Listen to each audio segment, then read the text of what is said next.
Good morning mga day, this is Basu, Denyang Vlogger, a day in my life as a content creator at age of 13. Kaya naman mapapasabi ka na lang talaga dito ng ay, for the go!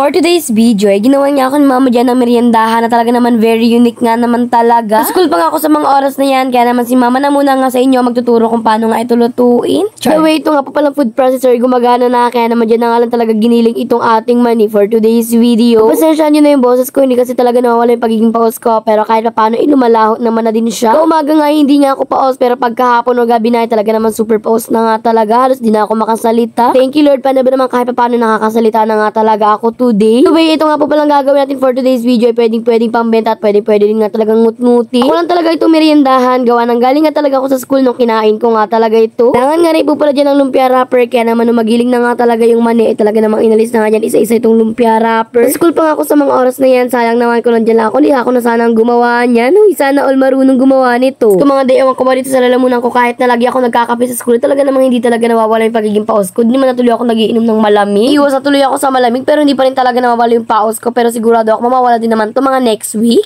Next week, pwede naman bukas. Puri nga magluto, serye yan. Kaso nga lang, hindi nga talaga ako yung nagluto. Kaya naman next time talaga, ako na nga talaga yung magluluto. Pang tinda, serye na din. Tapos mga day, kung pwede lang talaga magtinda dito sa farm, magtitinda talaga kami. Kaso walang bibili, baka puro kalabaw yung bumili. Hanap din pa kayo ng napakasarap ng ngut-ngut at pantinda. Pwede na nga talaga to. Paano ba naman napakasimple niya nga lang talaga. Sobrang unique nito. Gawa na ngayon lang talaga ako makakatikim ng ganitong pagkain. Nyos ko. Naman nga talaga nang babalutin ng ating for today's video itong ating lumpia. Lumpiang manito for today, hindi lumpiang Shanghai. The way yung lumpia wrapper lalagyan lang dyan na giniling naman at pagkatapos ay roll lang na parang lumpia lang talaga yung binabalo. Siyempre kung gusto nyo pang gawa ng mga design o technique ay kayo na nga talaga ang bahala dyan. Carry ang mother ko for today's video kahit na medyo haggard siya sa mga oras ay talaga naman napakaganda gawa ng rebanded ang first. Wait sana o rebanded? Isang content creator, napakahirap pala talaga mag voice over na nakakapag-pause tsaka napakahirap din talagang kumain ng mga malalamig. Nyos ko. At ko pa naman sana ang ice cream, ang kaso nga lang di ako makakain ng ice cream gawa ng pause na nga ako. Baka madagdagan pa, baka susunod wala na akong boses. Papainit nga lang po pala tayo dyan ng mantika at pagkatapos ilalagay na nga po pala dyan yung ating lumpiang mani. O diba hindi nyo carry lumpiang mani na siya for today. Siyempre ikot-ikotin lang natin yan para naman kahit paano yung maluto nga talaga pati yung baliktadan niya nga. Yes, yung likod niya nga. Hindi nga lang yung niluto ni mama gawa ng para sa amin lang naman nga talaga. Kung marami to, tininda ko na talaga to. Uy, walang ganon. Kakaramelize naman nga po pala sa mga oras na yan pagkatapos magprito ng lumpiang mani. Gawa ng dyan nga po pilalagay yung mga lumpiang mani.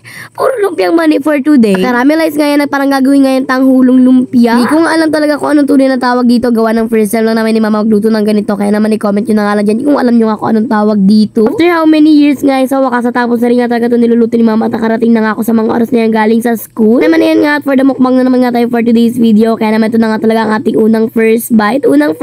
Abe, sobrang sarap talaga nito kahit hindi ko pa natitikman o diba napakasarap na nga talaga niya. Nagulat lang ako nung una gawa na kakaiba nga yung lasa niya gawa ng lasang mani nga siya. Pero at the end nagustuhan ko rin naman yung lasa at napakasarap din naman nga talaga niya. Kaya naman 10 out of 10 kung gusto niyo na rin mag-order mag-comment na lang kayo dyan.